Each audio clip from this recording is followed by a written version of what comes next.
Welcome everyone to this week's video lecture for History 2315 or World History 1. So the topic of our lecture this week is the Roman Empire and looking at ancient Rome and how it developed out of basically a city-state in central Italy, and then it formed a republic that started overseeing a much larger territory, and then we saw a shift from a republic to a proper empire with one ruler, a dictator or an autocrat.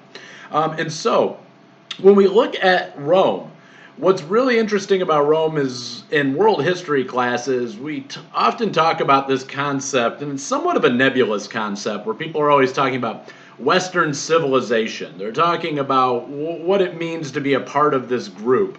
And generally, when we think of Western civilization, we tend to think of the nations of Europe that are in the western part of the continent and the northern part of the continent, and then all of the colonies that they ended up founding overseas when they go out and expand into the Atlantic world right around 1500. And so what's interesting for our class here is that we can actually take this identity of Western civilization and in many ways. It's basically tied up to whether or not you were colonized by Rome during their imperial period. A lot of what we call European or Western culture is derived from this uniform experience that Europe got when they were colonized by Rome. So the legacy of this empire has left probably one of the biggest marks on global history, particularly if your focus is on Europe and the Western world and expansion across the Atlantic into the New World, because many of the foundational ideas of the New World communities, and like our own community here in the United States, they're based on ideas that were originally entered into European thought processes back when Rome came in and took over. During their reign, the Roman Empire would spread common language in Latin across the region that they had sort of taken over and colonized. They've spread, by the end of the empire, we're starting to spread a common religion, one that most of you are familiar with, Christianity. And that's really the Christianization of Europe, and that process gets kicked off by the Roman Empire. So their empire in terms of size was massive. It spread from the Caspian Sea in the Near East all the way up to England in the North Sea. They didn't ever really make inroads into Ireland, but they took part of Scotland and England. They took all of France, of Spain, of Germany, Austria, Hungary, all these other areas. The Roman Empire was massive. So when we look at the rise of the Romans, and you can kind of compare them to our case study from a week or so back, the Han Dynasty in China. I think it's about 2 weeks now. But the Han Dynasty or Imperial Han China, when you couple them together with Rome and you look at them, they're concurrent. They're happening at the same time in different regions. If you were to look at the world population at this point, 1 out of every 2 people, or 50%, is living either under the Han Empire or the Roman Empire. And it shows you how massive these 2 big land empires really got. And after the collapse of the Roman Empire, something we're going to be looking at the end of our lecture today, most of the territories in Europe and the Near East would maintain a lot of the elements that Rome spread. It's not like Rome pulls out and then Europe forgets that they were colonized and they forget about the technology that Rome brings in and the common language and the common religion. They're going to really maintain these things, particularly in Europe. There's some other developments that happen in the Eastern world, and really when you look at this, you can split the Roman Empire in half and say in the eastern part of the Roman Empire, there's going to be later developments that change the religious identity of the groups that live there, at least in terms of the majorities. It's going to change the overall sort of economic structures of those nations. It's going to change the social structures and customs of those nations. But when you look at the western part of the Roman Empire, and you look at Western Europe and Northern Europe, things that eventually are all going to break down and become part of what they call the Western Roman Empire when it splits in two, something we'll look at. That is what we consider to be Western civilization, and that is generally, they are going to maintain most of what Rome brings. In fact, Many of the people in these areas, when Rome leaves and they're left to govern themselves again, they still consider themselves in some way to be Roman. They look at themselves as Roman. Their language of business and government, it's still in Latin. And so these are the types of things we're going to be looking at in our lecture today. Just sort of going through and seeing, one, how did the Roman Empire kind of coalesce and rise? What were they? Where did they spread to? And when they spread, what kind of things did they bring with them? And ultimately, how did they collapse? So, when we look at Italy before the Roman Empire becomes this big regional entity, we see that Rome is starting its life out as one of a handful of Latin-speaking towns in the central region of Italy. So they're right in the Italian peninsula in the boot that's, I don't know why I did that. I can't form a boot with my hand, but it's a boot. You've all seen it. We've seen it on our Italian menus and all that good stuff. They're right in the dead center, and they're in an area that at that point in time was known as Latium.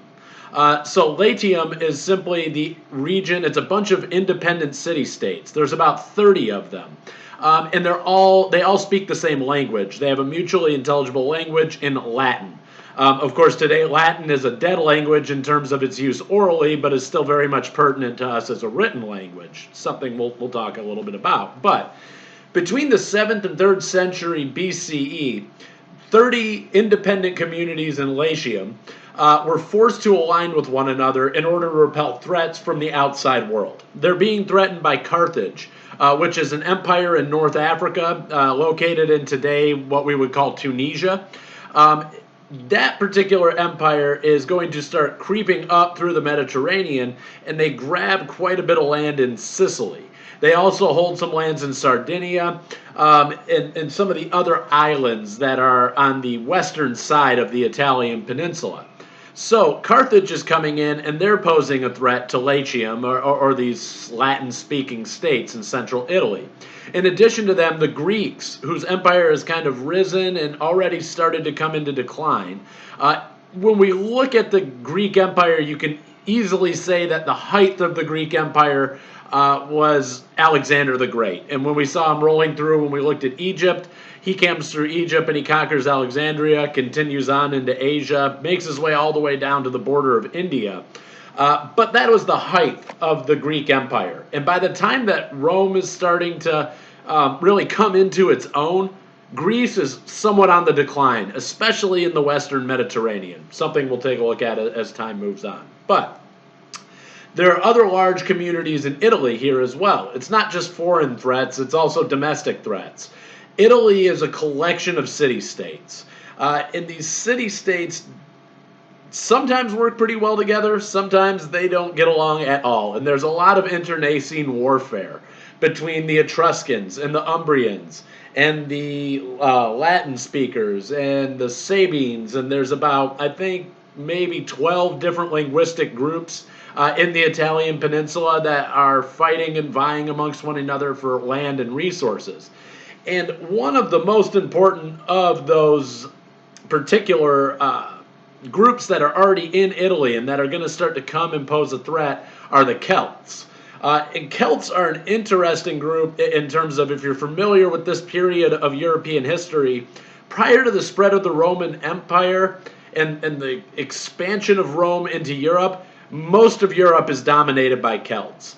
You do have some Germanic speakers who are, once you hit Central Europe, become a little bit more of a dominant group, and they're slightly different linguistically and ethnically.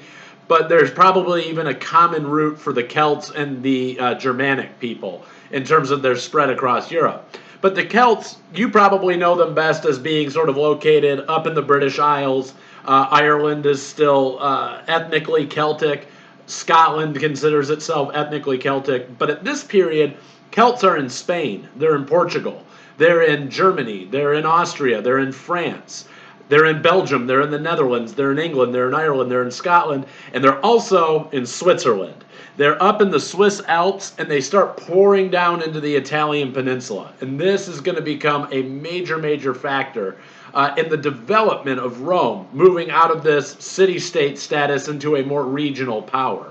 But all of these different Latin-speaking communities in Latium are going to come together and form something that we retroactively have started calling the Latin League. We don't know what they called it during their time period, but The Latin League is going to be an alliance, basically a mutual defense pact. If one of us is threatened, then we all come to one another's aid. As the largest city-state in Latium, the Romans are kind of the de facto head of this confederation of Latin speakers.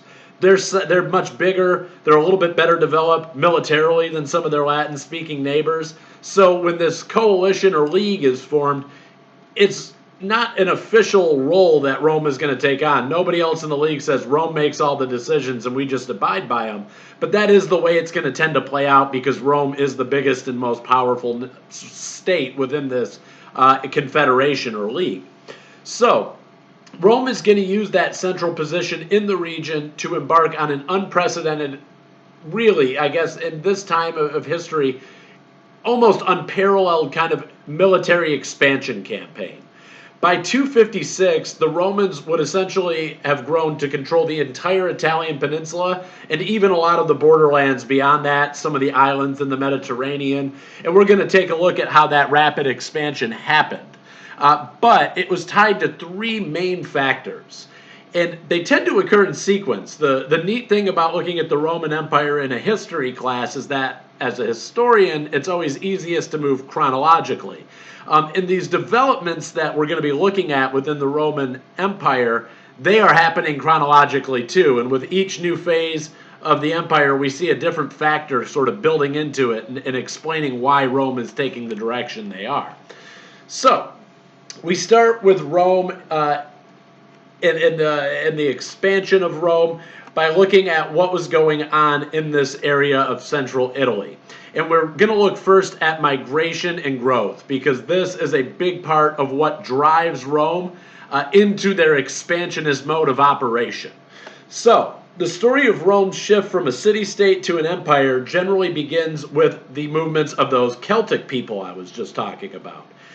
It's all about what the Celts are doing that force the Romans to sort of re-examine what they're doing militarily and re-examine their relationship to neighbors around them within Italy. So the Celts between 450 and 250 BCE started pouring out of the more northern lands of Europe. Mostly we're talking about Gallic or Gallic Celts. These are people who are living up in the Alpine regions like northern Italy, Switzerland, that region of Europe. They are going to start pouring down into the Mediterranean basin, and most of them are going to be coming into Italy. So when the Gallic people are going to start pouring in to the Italian peninsula, into the central part of that peninsula between 387 and 390 BCE, they actually are going to just start conquering people along the way. You have these developed city-states in Central Europe and Northern Europe. Well, the Gauls roll right through that. And they go through the Etruscan region, which is just immediately north of Latium, and they eventually conquer and occupy Rome. And so really we see Rome's earliest sort of motivation to expand is them being conquered by another group of people. And so that's what drives them into this more warlike and expansionist agenda. What happens here, though, is it's not so much about the occupation of Rome itself. It's not like they were occupied and they said, well, geez, we better get a better military and start conquering other people. What happens here is more practical. When the Gauls came through, they absolutely devastated Etruscan society. Rome had always lived under the shadow of the Etruscans. The Etruscans were a more powerful, better developed, and better military state. Now, the Etruscans are ultimately going to fight back. They do rebound, and they push the Gauls out of central Italy, and they push them back up north. And in the process, they free Rome from its occupation by the Gauls. But the Etruscans never recover. They don't ever come back. This is a costly war to push the Gauls out, and it more or less takes away their dominant position in the Italian peninsula. And so now that roadblock for Rome's expansion is removed. They had a big, powerful neighbor that they could never conquer on their northern boundary. Now, that big, powerful neighbor has been absolutely devastated and weakened. And so what it did is it opens up an opportunity. The Gallic invasion opens an opportunity for Rome to actually start growing in their own little region of Italy. With the Etruscans being at full strength, the Romans weren't capable of doing that. They needed this roadblock removed, and the Gauls came in and did just that. So, the Gauls are going to come in between 387 and 390. They're occupying Rome by 390, and they're pushed out probably by I'd say about 395 BCE. They don't have an exact date because it was sort of it was a very gradual push where the Etruscans were able to push them out of Rome, and then they push them a little further up and up and up until they finally got them back into the Alps. So that is where that Gallic invasion is going to start to push Rome to become militarized and expansionist. It gives them that opportunity to grow in their own region. Between 340 and 335 BCE, Rome is already growing by leaps and bounds. They're starting to expand their territory. They need more farmlands. They have a growing population. They got to feed more people. And so they start going out and taking other people's land. And very, very quickly, the other Latin-speaking communities within the Latin League look at Rome, and they no longer see a big, powerful ally who can hold them up and really help them in this goal of mutual defense. They start to look at Rome as a serious threat. Rome essentially is growing too big, too quickly, and it's not going to be long before they turn their sights on the Latin-speaking states that immediately surround them. So this Latin League that we introduced a few slides back just collapses under this pressure. The Latin League is just going to fall apart, and then Rome would be attacked by the other city-states in Latium. They all get together and see this big, powerful state in Rome, and they say, well, if we're going to move on them, we better do it in unison. That's the only way we're going to get this done. Now, Rome doesn't actually get conquered here. This is the Roman-Latin Wars, and in the Roman-Latin Wars between 340 and 335 BCE, Rome gets attacked, but then it beats everybody else back off their borders. And then it chases them into their states, and they conquer them. And the issue here is not that they're losing the wars. They are, in fact, winning these wars, but it's coming at a great cost. There is a really, really, really high death toll in these Roman-Latin wars, one that the Roman Empire couldn't sustain for long. That takes a lot of manpower to mount a strong and well-equipped army. So, after these conflicts, Rome kind of sits back and looks at the situation, and they say, if we're going to keep growing and getting bigger, we can't really afford to have these long, protracted, drawn-out wars unless we find a new reservoir to find troops. So, in other words, Rome sits back after the Roman-Latin wars, and they say, ooh, that cost us a lot of troops. If we want to keep pushing, we better solve this recruiting crisis in our armies right now. So, they devised a pretty innovative way to continue their expansion without actually exhausting those military resources. What they do is they move into these new territories. They conquer a territory and they seize it. And after that point, when you look at other empires at this time, they come in and they say, you owe me 1,000 pieces of gold every month as a tribute. That's a pretty big toll that they're asking for. They're either asking for tribute or they're asking for fealty, where the king is going to bow down and change the customs of the local area and adapt to the way of life that the new empire has brought in. Rome doesn't do this. This is what Rome does when they come in at the end of a conquest campaign. So I'm Rome, and you're one of the states I conquered. I get in there and I say, okay, this belongs to Rome now. You're good to keep doing what you were doing. Speak your language, worship whatever it is you worship, carry on whatever business you've always been doing. I'm not going to tax you. I'm not going to take a lot of your money. I'm not going to put soldiers up in your house and kick you out. In other words, the Romans kind of just leave the general population of their colonized people alone. They come in, they take the territory, and then they say, do what you've been doing. It works. We're just in charge now. They only ask for one thing from these vanquished states: more soldiers. The only commitment that a conquered state needs to make to Rome is that they're going to provide military support. They're going to provide manpower, actual warm bodies to go and fill the ranks of the Roman army. This solves a really critical problem for Rome. Because of this, Rome actually grows more powerful militarily the more they go to war. Usually the exact opposite is the case. To go on a long conquest campaign, to go and spread out all over a massive region, it usually is going to exhaust the resources of a state. There's only so many people they can draw an army from. There's only so much money they can equip that army with. And for Rome, this is a pretty straightforward solution. You put your own armor on, you bring your own weapons to the battlefield, and you show up to fight for us when we ask you to fight for us. That's the long and the short of it. And so as they continue growing out, their military gets stronger. It should be getting weaker because they're losing lives in every one of these conquest campaigns. They're losing manpower. But as soon as they lose it in the conquest campaign, it's immediately restored because they get all the soldiers from the place they've just conquered. And so that's how Rome is going to keep these things going. And that's the significance of the Roman-Latin wars. I don't just throw that out there to say, hey, here's a fun little war you all need to know about. There is a particular pattern of cause and effect going on here. Had Rome not figured it out after those wars, they might have very quickly expanded and then very quickly shrunk back down, like a lot of the empires we saw in Mesopotamia. But that doesn't really happen with Rome here. They're going to keep growing stronger as they continue expanding. All right. So the history of Rome is pretty much that of wars. It's war and conquest. And the next major wars that we need to be familiar with are the Punic Wars. So between the Roman-Latin Wars in 265 BCE, so from about 335 BCE to 265 BCE, the Romans just systematically go around the rest of the Italian peninsula and they conquer everybody in their way. They have some key victories in the Samnite Wars that actually last from about 343 to 290 BCE.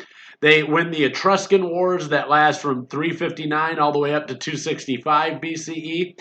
And then sometime between 282 and 270 BCE, the Romans were successful at pushing the small colonies of Greeks that were living in southern Italy out, and those people are forced to flee and go back to Greece.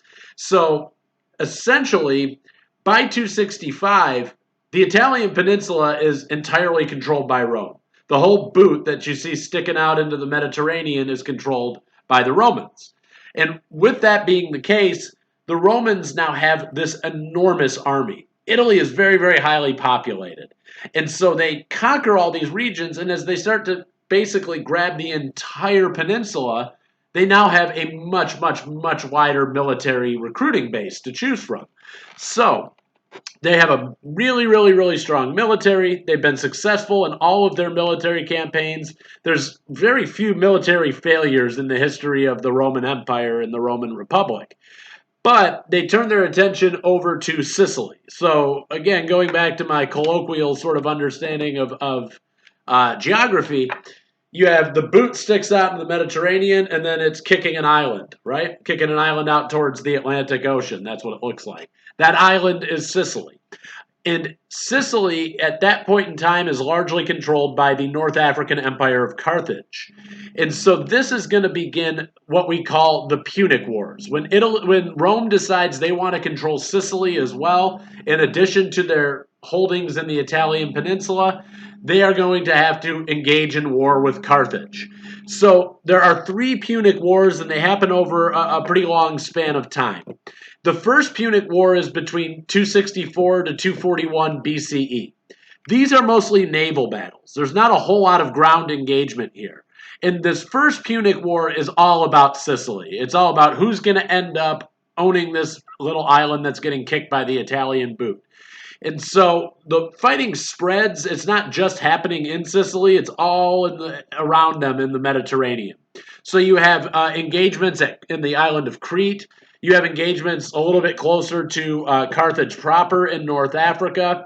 And then also there is some minor naval engagements just off the shores of Sardinia, which is another island in the Mediterranean. Rome, at the end of this war, proves to be the better naval power. And they push the Carthaginians out of all of these regions and back into North Africa. And actually, Rome almost conquers Carthage right here in the First Punic War. They are chasing the Carthaginians back to their capital. And when they do, the Carthaginians actually sue the Romans for peace. This is kind of an unusual thing to us today, in that we don't often think of warring combatants suing one another. But that was an accepted part of warfare back in this time period in world history. So during the Carthaginians forced the Romans to stop their assault by suing for peace. The demands that were made by the Roman Empire when the Carthaginians did this were very, very, very extraordinary. They were something that the Carthaginians couldn't tolerate. So these peace talks broke down, but it was enough of a stall period for the Roman army to get kind of sluggish, lethargic, and they couldn't finish this conquering of Carthage. So they leave. But the Carthaginian navy after the First Punic War is virtually non-existent. They've been wiped out after this war. Carthage almost gets taken over by Rome, but Rome stops just a little bit short here. So that's the story of the First Punic War. And that brings us to the Second Punic War. Again, I have to go back to, I generally look at everything like a pattern of cause and effect, or at least that's what I try to point out in the lectures. And I want to go back to that point. The Carthaginian navy is destroyed. And they have to have some other game plan for engaging with Rome in what will be the Second Punic War. This war lasts from 218 to 201 BCE. And this is essentially an attempt by the Carthaginians to take vengeance for the territory they lost in the near conquering of their state in the First Punic War. They are led into this war by a very, very, very famous and astute military commander by the name of Hannibal. Some of the sources will give his name as Hannibal Barca.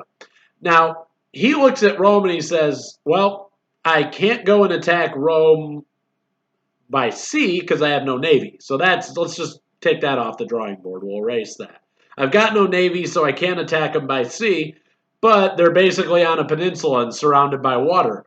So now I got to find another way to get at these Romans. And essentially, Hannibal also, he carries this belief that attacking the Roman Empire in Sicily is not going to do any good. Attacking the Roman Empire in Sardinia or Crete or in Spain or in some other far-flung outpost far away from Rome proper, that's not going to do any good. What Hannibal is looking to do is attack Rome, the city itself, directly. And so, he has no naval capability, and he looks at the situation and he decides Rome has taken over a little bit of the territory in southern Spain, and he says, there's a soft underbelly I can attack. This is a military strategy that's going to be used for centuries to come. But Hannibal looks at the Roman Empire and he says, you want to know where they're weakest is over in Spain. And that's a hop, skip, and a jump from Carthage. I can easily get my troops across the Straits of Gibraltar. That's simple. Now, sailing all the way up to the Italian peninsula, parking our boats off Rome and trying to, start war there, that's a different story. So he decides to invade Spain first, and then he's going to undertake one of the most famous military operations in all of world history. And this is known as Hannibal crossing the Alps. What he is going to do is land in Spain and start conquering any allies of Rome in Spain. Then he is going to march up through the Iberian Peninsula, through the Pyrenees. He's going to cross the Rhone River, come up into the Swiss Alps, march through these snow-covered mountains, and then come back down into Italy from the north and attack Rome that way. That's his game plan. Now, that in and of itself, for this time period, this is a pretty intense undertaking. But we're not just talking about Hannibal moving with 50 guys running through the mountains. We're talking about thousands upon thousands upon thousands of soldiers, thousands of cavalry. I think the count that he initially started with, and he loses a lot of people before he even gets to the Alps. But the numbers originally is I think he has 90,000 infantrymen. He's got like 12,000 cavalry. And then on top of that, and this is, I think, what most people remember about Hannibal crossing the Alps, he brings 37 war elephants with him. So, I mean, just imagine the scene here. This guy's marching a massive army through the snow-covered alpine mountains with elephants. And elephants, a lot of people are dying on this trek. They're saying that sometimes elephants are losing their footing and falling right over the side of the mountain. I mean, this is like a crazy military operation. Now, Hannibal is going to march into Rome. He does attack Rome, but it's a very short-lived attack, and the Romans are able to repel the army. So he actually hits Rome real quick.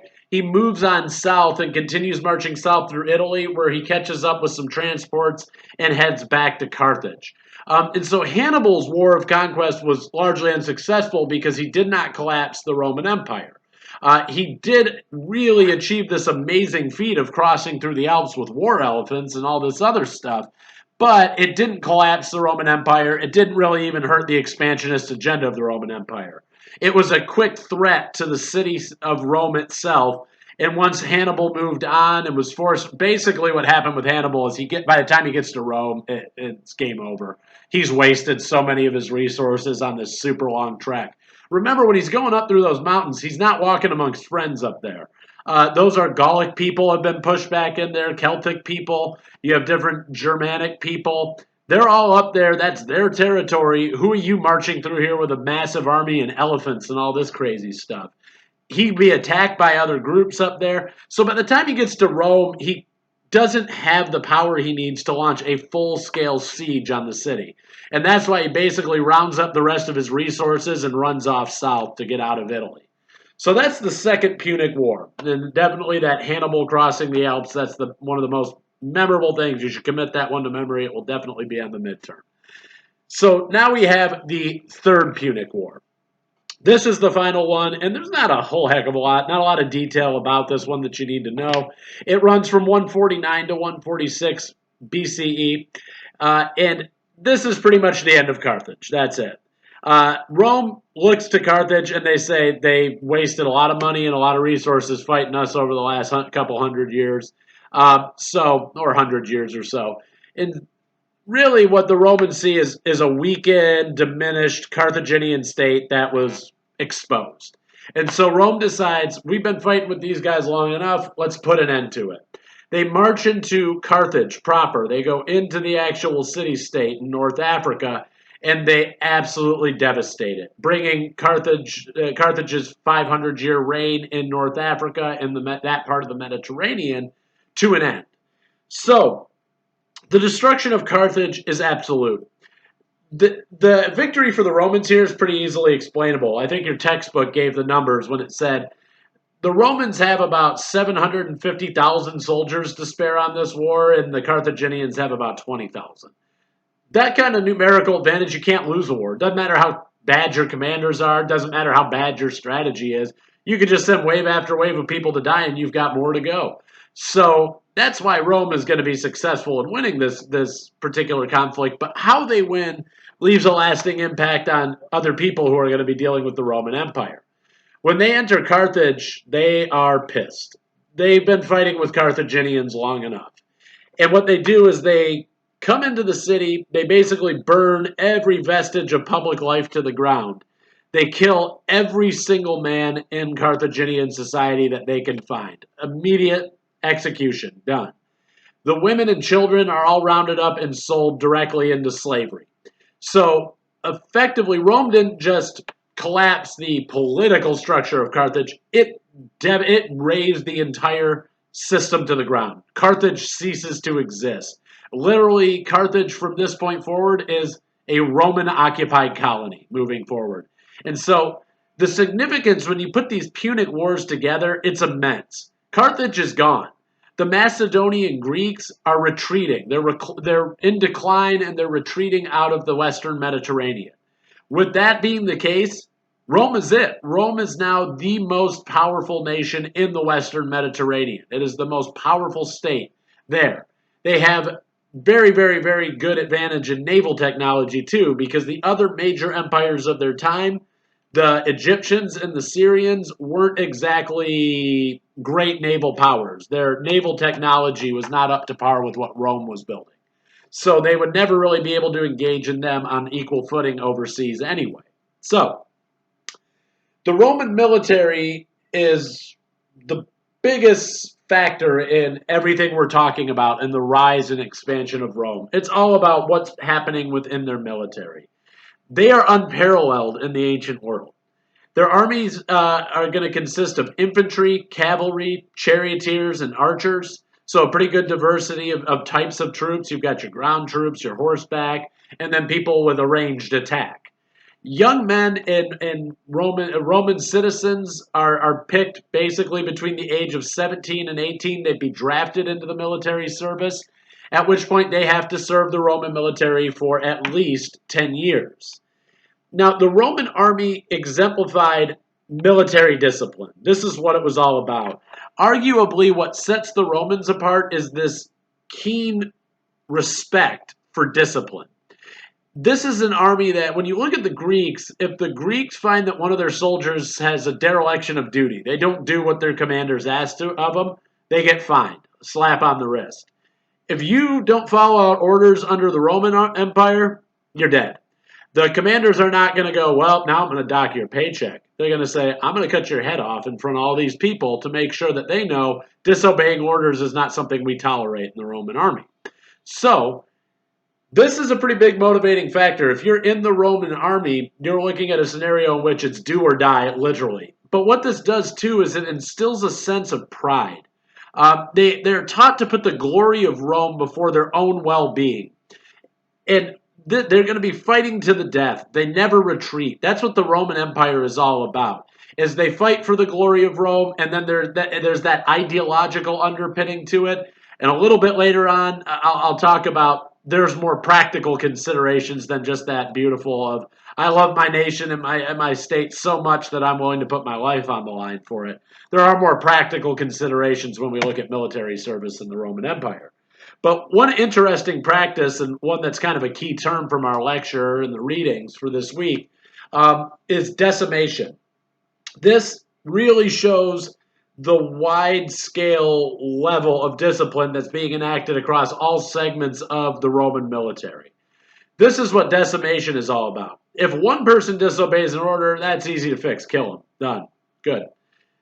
Let's move on. What if a whole unit disobeys orders or doesn't do what they're supposed to do? They show cowardice on the battlefield. They retreat when they shouldn't have. They don't follow orders and attack at the right time. Anything that would involve an entire unit, if the unit doesn't act the way they're supposed to, they would be subject to a practice known as decimation. Decimation is where the unit would be forced to line up in their normal formations, their marching formations, so they're lined up in straight rows like this. And the commander of the unit will go through, and every 10th soldier, he kills them right then on the spot. And this is what decimation is all about. And what this does is it instills a message. You might not be the 10th guy. If you're the 10th guy, well, you don't have a whole heck of a lot to worry about anymore because you're already dead.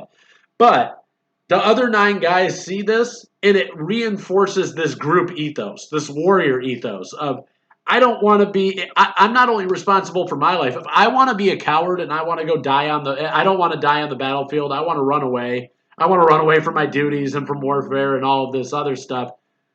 Then, okay, I have to accept the responsibility for that. But now I'm going to get this guy, I'm going to get randomly, I might not even be killed for what I choose to do on the battlefield. But somebody else is going to. And it makes it so soldiers have a sense of responsibility to one another and to the Roman state. And it reinforces this warrior ethos. And it's a very, very important practice within the Roman military. So, I already talked about how Rome takes over the city of Carthage and what they do there. They do the exact same thing to the Greek city of Corinth when they start spreading into the Aegean and start conquering some of the city-states of Greece. These types of military campaigns work as psychological warfare. Basically, what the Romans are doing here is they're not doing it to be unnecessarily cruel, per se. I don't want to put too much value into the judgment of it, but what I will say is this: there's a practical reason for this too. It's psychological warfare. I hate the Carthaginians, yeah, but look, when I kill every man, woman, and child, when I sell the women and children into slavery and I kill every man and I burn the city to the ground, other areas see that and they know what Roman conquest really means. And so that when I come marching up to their borders and I give them an option, I say, look, I can come in and take over this territory peacefully, march my army through and continue on to the next guy, or I can stop and have a drawn-out battle with you. Which way you want to do this thing? The people are going to look at what they do to cities. All of Rome's neighbors look at what they did to Corinth, what they did to Carthage, and they go, I think we better just join up with these guys. It doesn't seem worth trying to fight with them. And so look what they do when they ultimately end up victorious. There will be I'd rather be Corinth under the Roman Empire or Carthage under the Roman Empire than to see Corinth or Carthage cease to exist. So another key feature of the Roman military was the way that they promoted military leadership. This is a big part. So when we think back in Roman history, you tend to think of some big names from mostly military settings. When you think about it, it's Julius Caesar, it's Scipio Africanus, Cincinnatus. These are the guys that have really defined Roman history, at least to us in the modern day. And that is because of the way that Rome sets up its military. Their commanders, can earn really high political, social, and economic status based on their successes or failures on the battlefield. So, in other words, Roman generals are not just warriors. They're actually, it's a way to sort of catapult yourself into a higher echelon of Roman society. It's a way for upward mobility, if you will, in the economic and social structures of Rome. What they're going to do is they're going to say, basically, if you win this battle, I'm going to shower you in riches, and we're going to give you a huge estate and a wide tract of land. And this, a good example of this is when they go in and conquer Spain. This happens very early on in the Roman and the sort of trajectory of Roman history or timeline of Roman history. And so when they go to Spain, Spain is considered, it's an extension of the Mediterranean. It's very beautiful. You have great orchards there where you could grow grapes for wine. And so Spain is very highly sought after. And one of the ways that they promote good military leadership is they say, if you take Spain, I'm going to give you a major part of Spain and the best part. And you're going to be able to build a huge estate there. And you're going to run a wine vineyard. And you're going to have slaves working on it from all over the empire who work for nothing. And you're going to become super wealthy. And then you're going to get into politics. And we're going to make you a senator. And these are the kinds of things that are being pushed to their military leadership. So what they're doing, it's always about, for them, it's not just about their men or military objectives. There is personal gain at risk here. They're saying, look, if I win this battle, I get a lot of money and a lot of clout. And that's how Roman generals are going to become so powerful in society. But it also is going to largely explain why the Roman leadership is so committed to the goals of the Empire of Rome. Now, Rome's success and their push to expand is more or less drawn from their ability to mobilize incredible amounts of manpower because they have a massive population. And then, as your textbook says real bluntly, and I rarely quote the textbook, but I'm going to do it this time because they said it real matter-of-factly, the Romans kill more efficiently than anybody else. That's all there is to it. They have better military units. They're better equipped. Their strategy is set up in such a way as that it favors the Romans to be able to take on diverse and varied types of military units. In the Republican period, and there's two key periods of Rome, and we'll get to that sort of breakdown in a few minutes here. In the Republican period, the largest unit of the Roman army was called a legion. It contained about 4,200 infantry and 300 cavalry, so for a total of 4,500 armed troops. During the imperial era, they're going to expand that number up to 5,200 with 300 cavalry, and then an additional 120 auxiliary soldiers who can move goods and products back and forth between the front lines. But these are massive, massive units that are able to come in and effectively collapse any city-state that they're going to encounter. So, in Roman politics, there's going to be a lot of shifting going on here over the entire duration when we look at ancient Rome. So Rome, at this point that we've gotten to here, is the undeniable power of the Western Mediterranean. And they commanded one of the most dominant militaries the world has ever seen. And as I've been talking almost exclusively about military conquest at this point, I'm sure some of you out there have probably thought to yourselves, yeah, he keeps saying political elites and stuff like that. He mentioned a senator at one point. But what is the political structure of Rome?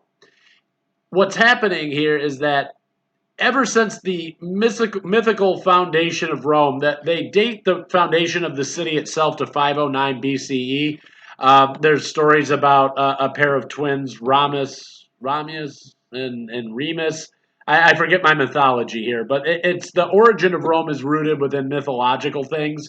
But it's more or less like Romulus and Remus are raised by like a mother wolf, and then they end up founding the state of Rome. I think one of them kills the other. I don't remember the contours of it.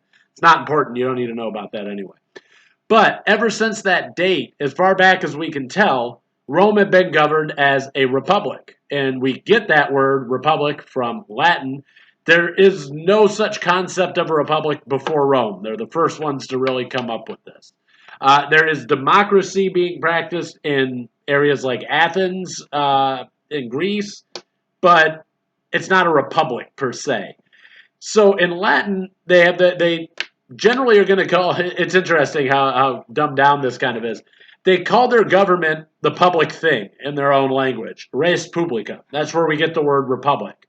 And so since 509 BCE, all the way up till about a major shift that's going to happen around 25 BCE, we call this the period of the Roman Republic. They are not technically an empire because they don't have an emperor.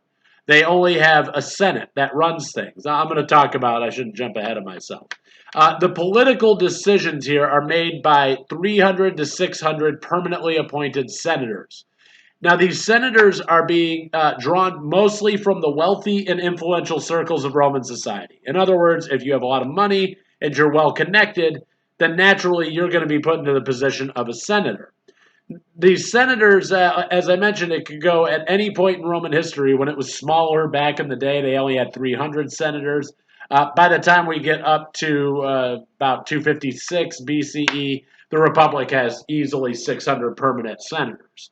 Now, these individuals who are being made senators are going to vote and discuss the issues that are facing the state amongst each other, and then they're going to make a decision.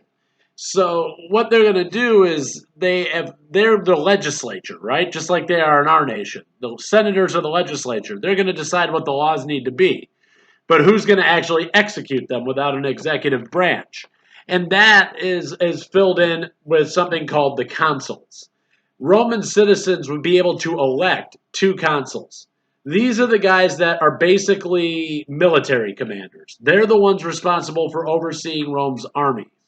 They're being elected to this position, and it's seen as the highest honor in all of public society. You can only serve a 1-year term, and I believe you can only serve as a consul once in your lifetime. But to be honored with this is basically like being elected president. But there's 2 of them, and they control different regiments of the Roman army. Now, there's another group of people at play here, and they are called the plebes. That is a very basic term that just means a common citizen of Rome. They call themselves the plebes. When you talk about them collectively, sometimes they're referred to as the plebiscite. But the plebes are the commoners, the peasant class, the working class. And the senators are all super rich and very, very influential and well-connected. And so there's another structure, sort of a check and balance, if you will, within the Roman governmental structure under the Old Republic. The plebes could elect, by popular vote, 10 tribunes. Now, these tribunes are men that would be chosen by their commoner peers to ensure that the senators were not acting corruptly or misrepresenting the will of the Roman people. So you're essentially electing 10 guys to oversee the senators and make sure that they're acting honestly and ruling the way that the people think they should. So again, this is like a check and balance built into the Roman Republican system. Then finally, there's another position in Rome that doesn't exist permanently, but it pops up from time to time. When Rome was threatened by anything, for example, when you had a guy like Hannibal marching war elephants towards the gates of Rome, they are going to suspend democracy. That's the way that Rome deals with threats. External threats mean that we don't have time for 600 senators to sit around and squabble and bicker and then eventually come to no conclusion whatsoever while the war elephants knock down our gates and kill each and every one of us. There's no time for that. So when Rome is threatened, they are going to appoint the senators with somewhat of a nod to the tribune. They're going to ask the tribune about their appointments, but they are going to appoint a dictator, and they suspend democracy. This individual assumes power for no more than 6 months, usually. There are people who overstay their welcome in the position of dictator. But they hold absolute authority. The senators do not overshadow them. The tribunes do not overshadow them. The will of the plebes doesn't overshadow them. The consuls have no say over them. Once a dictator has been appointed, they have absolute and total authority over the Roman state. That is a really, really important distinction because, one, that's where they say dicta is the name of the responsibility that's being taken on. But dictator, as we use it today as a word, comes from this idea in Rome. It's that you don't have time to consult with everybody else. You don't have time to consult with anybody else. We're putting you in charge because you're the best man for the job. Now just get it done. But when the crisis goes away, the dictators should step down and leave. They don't always do that, but that's the basic idea. So when we look at these institutions that Rome maintains, particularly the democratic nature of Roman rule, this works really, really well when Rome was a small city-state in Latium. It doesn't work that well when it grows from a city-state into a major power within the Mediterranean basin. In essence, Rome is starting to outgrow their democracy. They're becoming too big and too powerful for democracy. They have to govern over too many people to let everybody have a voice in how the decisions are made. So while Rome is expanding, acquiring wealth, getting more manpower for their army, picking up more lands, the inefficiency of Rome's political system went largely unnoticed. In other words, nobody notices problems when things are going well, right? For example, in baseball, if your bullpen's not doing real well, yeah, that's okay. As long as you're winning games, you're going to be able to overlook and say, maybe they'll get better, maybe they'll get, figure something out. Doesn't matter. You're still winning baseball games. And that's how it was with Rome. They're still winning these wars. They're still making a lot of money. They're still growing by leaps and bounds. And so, why fix it if it's not broken? The political system seemed to work fine during that period. But when these wars of conquest start to slow down a little bit, when Rome takes its foot off the gas in terms of conquering other states, these flaws all bubble right up to the surface and they become super apparent. Rome's economic elites are going to try to capitalize on the expansion of these Roman lands and the access to new trade routes. In other words, the people with the most money are going to be, and the best connected, are going to be the ones who get large tracts of land when Rome conquers Spain, when they get the rest of Italy, when they start marching into Portugal and then further up into southern France. So what's happening is Rome's getting all this land, massive, massive, massive amounts of land, but they're giving it to a relatively small number of people. They're giving it to at the upper echelon of Roman society, what you could definitely call the social and political and economic elites of Roman society. They're getting all the land, and Rome is getting bigger and bigger and bigger, and its population is increasing. And so this leaves commoners, most of whom are farmers, with no land. So that's a big problem. In turn, they're going to have to move in droves into the cities. They don't have any land to live on and farm anymore. So they're going to say, forget it. They start moving into urban centers all over the Roman Empire. The biggest urban center of all is Rome itself, Rome proper. And so what we're seeing is a sort of, again, cause and effect, domino effect type thing here. Rome is growing, growing, growing, and then the problems start to emerge after they stop growing, and now they really have just compounded these issues with their land usage policies. So when you take the plebes away from their land and you start carrying out this process of rapid, wide-scale urbanization in the Roman territories, what you end up with is a lot of people living in urban centers and not a lot of people out on the farms producing food. So the reason that this is a problem is that the rich, wealthy landowners who got that land from Rome, they decide they don't want to invest in peasant labor. They're going to get slave labor from all over the empire. And so now there's an actual shortage and inability to actually get the food that you need. It all sort of trickles downhill and ends up in this big mess of a food shortage, and then also a military recruiting shortage for the first time in Rome's history is going to happen. And the reason this happens is you need to be a land-owning citizen to be committed to the military under the current rules of the Roman Republic. If you didn't own land, then you don't have to serve in the military. And this is going to be a major problem for Rome because now you have the food shortage. That's a big problem. People are starving.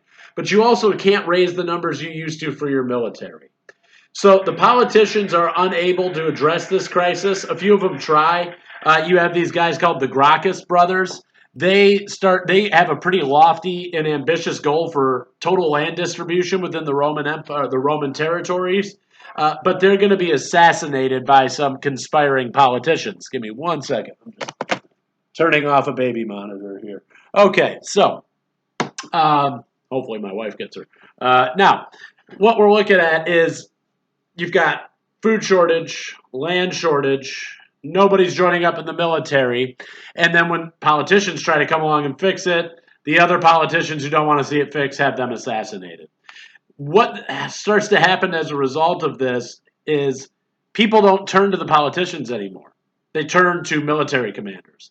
As I mentioned earlier, military commanders are given tons and tons and tons and tons of land.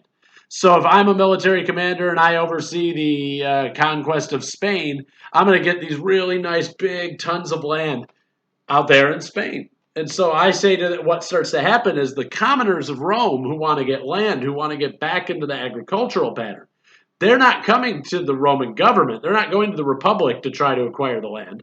They're going to come directly to me, the military commander. And so as this starts to happen, people's allegiance is no longer to the Roman Republic. It's no longer to the Senate. It is now, their allegiance is to individual military commanders. And they stop listening, these military commanders stop listening to the senators altogether. They just start ignoring them. Each one of these commanders starts to become like a minor warlord, if you want to look at it in that way. They're like feudal warlords. I own all this, and if you want anything, you got to go through me kind of thing. And so that's how the commanders start to behave, the generals and the leaders of the military. And after a short period of time, they all start plotting for control of Rome. Obviously, if you've got the manpower advantage, the Senate is now feckless. It's useless. And so all the commanders start trying to take control of Rome for themselves. They set their sights on grabbing the whole of the territory. By 90 BCE, this all erupts into a series of civil wars. Each one of these individual military commanders says, I'm the rightful claimant to Rome. I should be the one who takes charge. And this guy says, no, it should be me. And then they go to war with one another. And the people who are serving in their military units are the ones they gave land to, who have allegiance to those military leaders. So this series of civil wars, there's a lot of them. They go on for about 60 years, up until about 30 BCE. And this is going to drive the fall of the Republic. After 60 years of nonstop civil war, Romans say enough is enough. We're sick of this. Bickering about it and trying to maintain some pretend reality that the Senate can do their job. Trying to do this thing where we have representative government, where people get to vote for this position and appoint that position, and then we have democracy and we argue amongst one another and we try to come up with some reasonable conclusions. Rome's sick of that. That doesn't work to put down civil wars. That's a lot of hemming and a lot of hawing, and you're not really getting much done. So the Romans say we're sick of it. We're done, and they opt to basically give power to one person. That's what they'd rather do. After 60 years of these wars, they say enough's enough. Democracy doesn't work. It's easier. We've grown big enough now to have a proper empire. Let's get an emperor. One autocrat who rules the entire thing. And so, as these wars are going on, in 27 BCE, the Romans opt to appoint what's known as a triumvirate of dictators. A triumvirate just means there's three of them. They're supposed to, you have all three of them should be able to check one another and make sure nobody gets too powerful and takes over the state. One of these individuals is known as Augustus Caesar. And he's going to be somebody with which you need to be very, very familiar, because he is, in fact, the founder of the Roman Empire. So he's one of these major military commanders who holds the allegiance of a lot of people. He's part of this triumvirate, the group of three men who are elected to rule Rome. And as soon as he's put into this triumvirate, he starts plotting to kill his two counterparts and take power entirely for himself. And that's exactly what he does. By 25 BCE, Octavian is his birth name. Now, what's interesting is Augustus Caesar, or Octavian Caesar, he's the son of the legendary Roman military commander Julius Caesar, the one that Shakespeare wrote a play about, and the assassination at Tu Brute and all that good stuff. So this is his son. His son comes in, his birth name is Octavian, and he reunites all these warring factions of Rome. And he brings the entire territory together under his command. He doesn't do this peacefully. He basically, you're either with him or against him, and if you're against him, you're dead. That's how he's going to go about consolidating all this. He comes out of those civil war periods as the strongest person on top. So when he takes authority and he becomes the new monarch or emperor of the Roman state, he changes his name to Augustus, which means the revered one in Latin. So nothing like a little bit of humility, right? Now, he reorganizes Rome from a republic that was ruled by democratic processes into an empire that is ruled by him and him alone. And so from that point forward, the Roman Empire we're talking about the Roman Empire from 27 BCE onwards, all the way up to about 476, Common Era, when we recognize the collapse of the Roman Empire, at least in some manifestation or another. Obviously, Rome's still there today, so something's left standing. But he will start the Roman Empire, shifted away from a republic, and all the rulers of this empire after him will take the title of Caesar. So, now that we have this Roman Empire is it's gotten control of everything.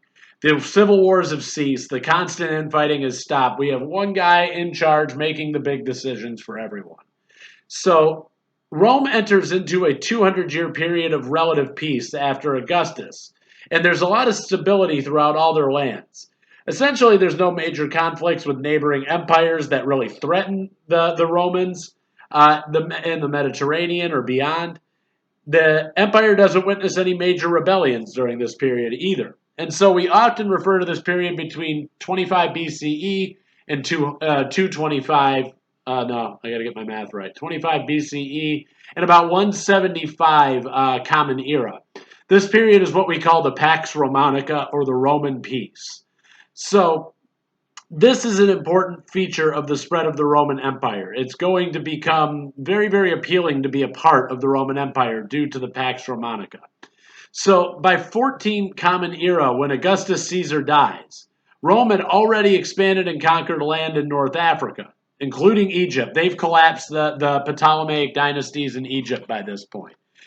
In the Near East, they take Anatolia, Jordan, Lebanon, basically an entire area they call Palestine and Anatolia. And they go even a little bit further up into Syria. They get massive parts of land in Eastern Europe, Central Europe, and Western Europe. They pretty much, except for the very far north Nordic countries and some of the Slavic steppe countries, they take over all of Europe in this earliest phase of expansion. It happened really, really quick. So we have an empire that's stretching all the way from Syria over to France, and that's all controlled by one man, the Caesar. With a more autocratic ruler, Rome was clearly back on track with its rapid expansion. And in each new territory that they conquer, we got to go back to that point. They get more soldiers for the Roman army. They bring more slaves to work on construction projects in the Roman service. They get more land, more trade routes to bring wealth into the Roman Empire, and of course, more glory to the Caesar. So, part of Rome's success in their expansionist ideals was the relative stability and advantages that being conquered by them actually offered. It seems hard to believe, but there's a lot of states, especially in like Central and Western Europe, that when the Romans show up, they're ready to fight, and you do have some small skirmishes to protect their land. But at the end of the day, there's other people looking at the growth of the Roman Empire and saying, "I'd rather live under their laws. They seem fairer. I'd rather live under them. I'm gonna have better access to resources through them." Think about it. If you're going to have far more money if you're connected to Rome's trade routes, which encompass Egypt and Syria and the Mediterranean. They even build a link up to the Silk Road. They're connected to everything. And if you're working as a trader in their society, you get to work on all these trade routes. You get all this ability to make money. And so a lot of what the Romans are doing is there's a lot less prolonged and violent conflicts when they're campaigning through Europe. There's a lot of people who essentially say, yeah, I think we'll just join up with you. No military intervention necessary. We can just go ahead and join you. So as this growth continues, the Caesars start getting elevated up into nearly divine status. The people themselves start to see the Caesars as sort of like a living representation of God. But the Caesars, even if they do feel that way personally, and believe me, some of them had some big egos, like Caligula. He does some rather sick stuff, like sleeping with his sister and mutilating people and stuff. Weird guy if you get a chance to read about him. But what is really happening here is that the Caesars are being treated by the people as nearly divine. Some of them probably do feel that way about themselves, but in public, they are civil servants. I was just put here to do a job for you. They are only that, and that's something that's going to reinforce that. Even though they're emperors, even though they're autocrats, it reinforces people's confidence in the emperors, giving off that idea that here we are, I'm here, yes, I'm in charge, yeah, I'm the big shot, and I make all the decisions. But in all reality, I'm just here working for you. I mean, I'm a nice guy. I'm reasonable. We can work together on these kinds of things. So that's how they're sort of structuring themselves in Roman society and the air that they're putting off to the Roman citizenry. So, keeping on this idea of Pax Romanica, the Pax Romanica is really, really, really, really appealing. And when we look at why that is it's because it spreads something that your book is constantly talking about: common cultures, commonalities, being connected to bigger regions of the world through your habits, through your language, through your trade networks. These are all beneficial things to everybody involved. And so what's happening here is Rome comes in. At this point in time, they build the world's largest empire. And the Romans are spreading a common tongue as they go and conquer these major areas of the world. Latin is going to become the language of business, politics, and high society in all areas that Rome conquered. To this day, Latin is still the basis of all the Romance languages. And Latin vocabulary is heavy in Germanic languages like English. Obviously, we have a lot of Latin influence on our language. Slavic languages hold up elements of Latin in them. You can see the spread of Latin by way of the Roman Empire just in the way people talk today in the current times. You don't need to go back in history to find evidence of this impact that Rome had on these societies. The Romans are also amazing urban planners and really good city builders. When they invaded these territories in Europe, they'd generally be encountering small clans and tribes, hunters and gatherers. Most of them are still living in rather small arrangements. They only practice limited agriculture. So when the Romans come in, they look at they look at this new influence in their lands and they go, hey, that's kind of neat. I don't have a written language. If I'm a Celt, I don't write my language down. I have ritual symbols that we draw on religious artifacts and stuff like that. But I can't say today I woke up and I did my History 2315 lecture. It doesn't work like that. They don't write. They're all literate. They're all illiterate societies. They have an oral culture, not a written culture. And so when you compare these people who have in Europe who haven't really made these kinds of developments, then the Romans come in and they introduce Latin script and writing systems. They introduce a new calendar. These are all things we write in Latin script. That's where we get these little letters from. So we're writing in a Latin script. We follow up until 1582, all of Europe followed the Julian calendar, which was established by Rome. They also brought the world's most innovative technology to these parts of the world that were considered to be backwater outposts with no real development, with no real civilization to speak of. They bring in wide-scale agriculture, greater diversity in domesticated animals, sewage systems and working baths, running water, sturdier architecture, better weaponry. All of these things is what Rome comes in and offers to the people that they conquer. And because their goal is not to just grievously tax people, they are going to ultimately win over the hearts of the people. The hearts and the minds of the people are with Rome. They're coming in, they're bringing all this great stuff, and they're not really asking for all that much, just military service.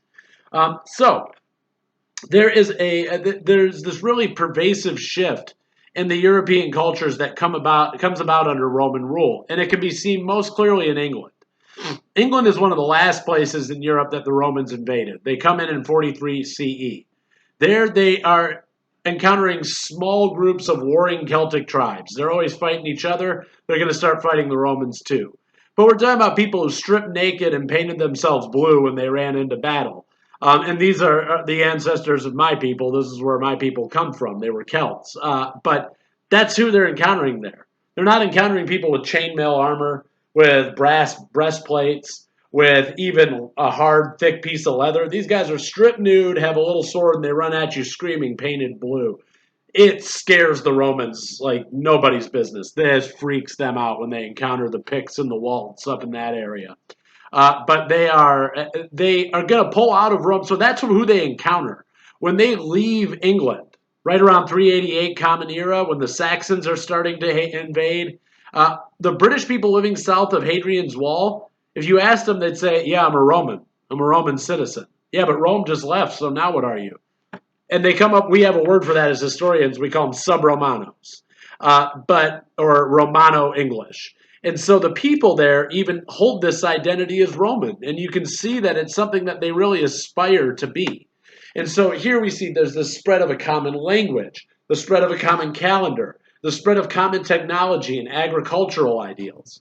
And then one that I've been sort of dancing around and waiting to get to, you have the spread of one other very common thing is going to start to take place during the Roman Empire, and that is the spread of the religion of Christianity.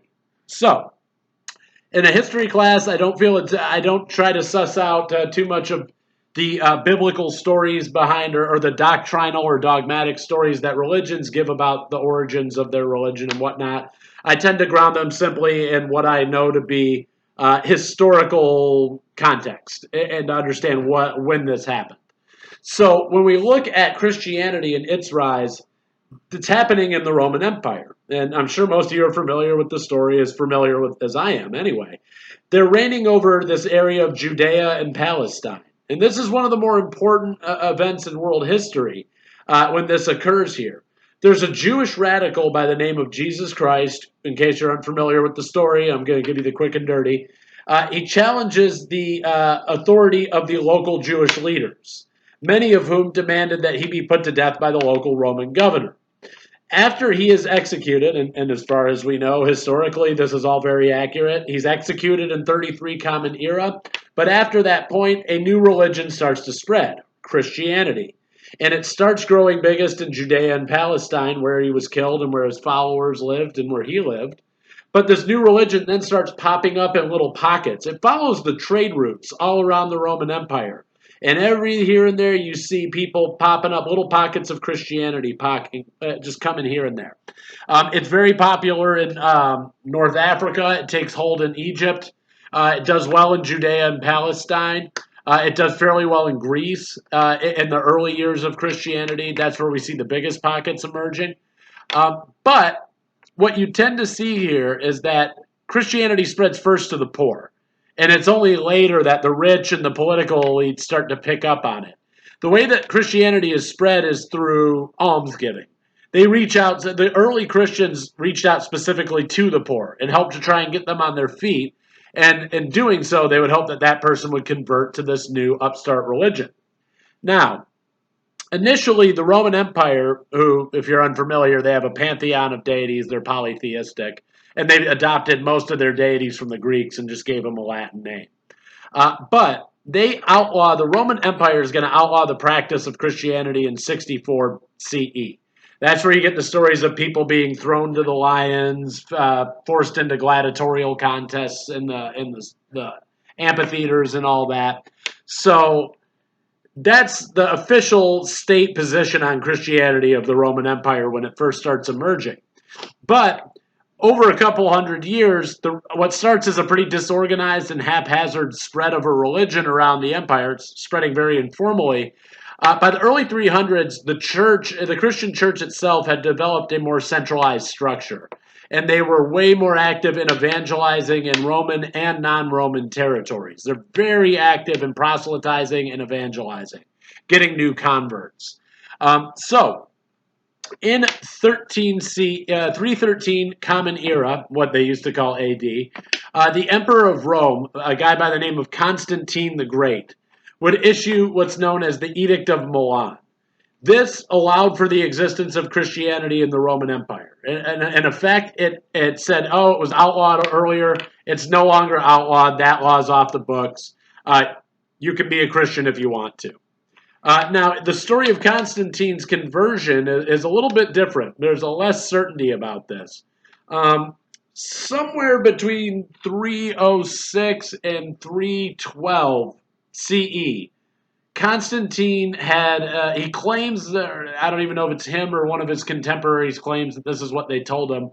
But you're looking at, he says that he's riding, somebody said that he was riding into battle. He's going to a battle of Milvian Bridge. He's riding out to this battle, and right before the battle, the sky opens up and he sees the vision of a cross and I think a sword. And he's told basically that he would be victorious in this battle, and that this is his sign that he's supposed to convert to Christianity. And so he does. 10 years after he issues the Edict of Milan in 323 Common Era, Rome adopts Christianity as the state religion of the Roman Empire. From there, the religion grew in and around the Mediterranean and Europe, where it would remain the dominant religion in the region for centuries to come. So especially in Europe, where it's in the Western world, where we still have a primarily Christian identity. So all of that is starting here with the spread of the Roman Christianity under Constantine in the Roman Empire. So we've seen a lot of really interesting developments, and all good things need to come to an end. I'm going to be pretty quick about the end here. Basically, what happens to kill off the Roman Empire is they grew too big for their own good. That's it. Too big for their own britches. So they make this massive land empire. It's got borders with what they call barbarians on all sides, constantly threatening the borderlands. But what really happens is in around 300 Common Era, we're going to see that things are going very, very poorly in the cities. The cities are having terrible, terrible sanitation problems. They have problems with disease spread and starvation. And really, Rome's infrastructure couldn't keep up with the growth of these cities, and they couldn't keep up with the growth of the empire. So at this point, they control from the Caspian Sea all the way to the Irish Sea, from North Africa all the way up to the borderlands of Scandinavia and Viking territory. But it all has to come to an end, because between 378 and 439 Common Era, Rome is just repeatedly subjected to invasions by Germanic peoples living in the north and east of their empire. You have the Visigoths come first, then the Vandals, and then a little bit later, the Huns come along in 395 Common Era under a leader named Regula. Regula's, I think, son or grandson, I believe, is the famous Attila the Hun. He marches on Rome and basically could have taken the city, but has to kind of suspend his attempt and leave. He was planning on coming back, but he never did. All of these raids start to have their impact. They're happening all over the Roman Empire. But the Roman Empire had already split. The Roman Empire split into eastern and western sections.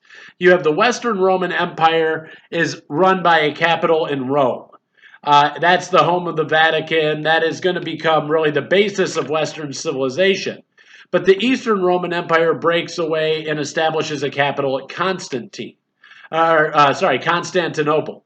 And so they are going to go move their capital over into modern-day Anatolia or Turkey, where today, that's modern-day, if you're unfamiliar. Constantinople today is called Istanbul in Turkey. So that's where the Eastern or the Byzantine Empire sets up their area of operations. So you have all these raiders coming in: Vandals, Goths, Visigoths, Alans, Huns. They're all coming in. Saxons are invading in the north. They're all coming in and hitting at the Romans from all sides, and the Romans can't do anything about it. And they're actually starting to march on the capitals now. They're attacking the capitals. So the Eastern Roman Empire is going to survive all this. They're not raided nearly as badly as the Western Roman Empire. They don't have as much warfare and conquest going on there. But at the end of the day, by 476 CE, the Western Roman Empire was crippled and it collapsed. And then the Eastern Roman Empire was really badly devastated from all these attacks, and they just kind of linger on into the future. So that wraps up the nuts and bolts. I know I've had a fairly long lecture this week, but it's the Roman Empire. It's the basis for the civilization that we live in today. It all stems back to that. So, in conclusion, what I'm talking about here is when we look at the Roman Empire, we are witnessing the rise of what we call the Western world or Western civilization. Later developments in the communities to the east of Rome, in areas in the Western and Northern Europe's history, are all going to remain innately tied to their time as colonies of the Roman Empire.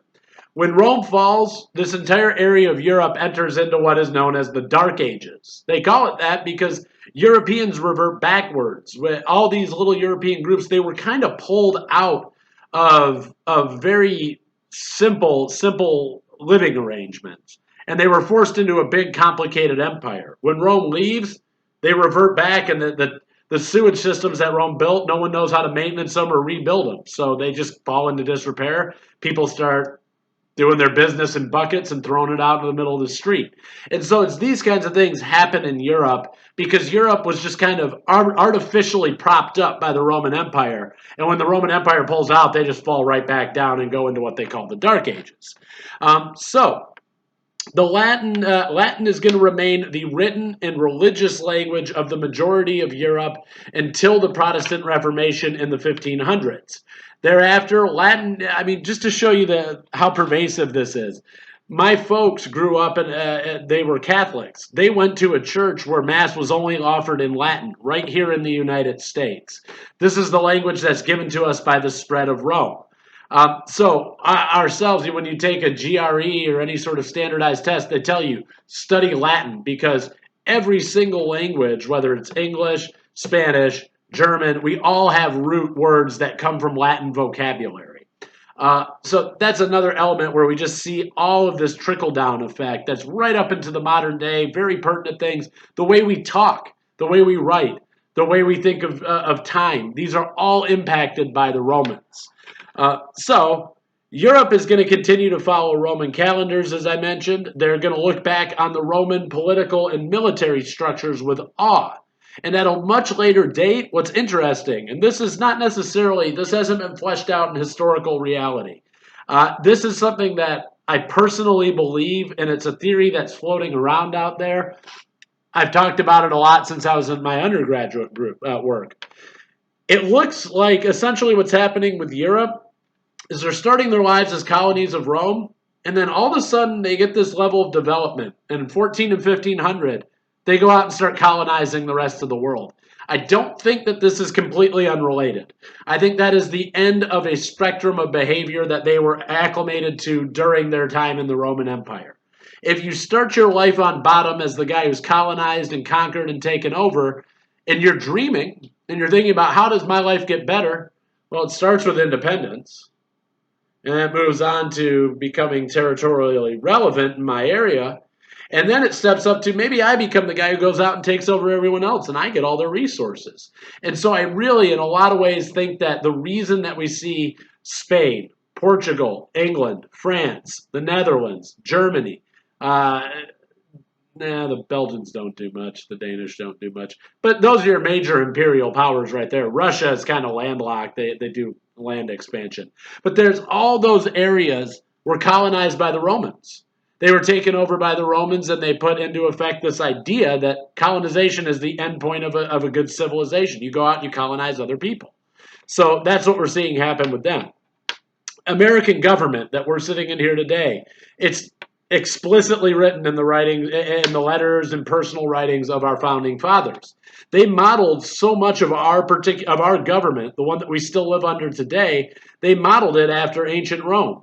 During the period when America was fighting over slavery in the 19th century, they would look back and say the Roman Republic was the greatest civilization that ever existed in the whole of the world.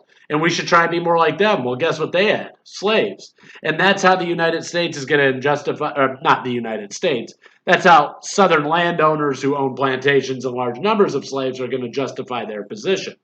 So, finally, this Christian identity that creeps into the Western world and then starts to dominate it, this process all begins under Roman rule. So when we look at it all collectively, the languages, the culture, the technology, the religion, the ideas about politics and state building, pretty much everything that we define as being Western means that you were part of the Western Roman Empire at the end of Rome's reign.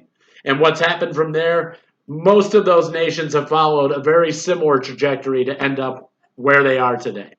So that wraps up my lecture. I think I've beat enough dead horses here over the Roman Empire. Sorry to take up this much of your time. I do try to keep them shorter than this. But as usual, if you have any questions, comments, concerns, demagoguery, or diatribe, feel free to send it to me, your all-knowing dictator and Caesar. Don't forget our key terms, Dr. Davey. All right, well, have a great week, and I will talk to you all real soon.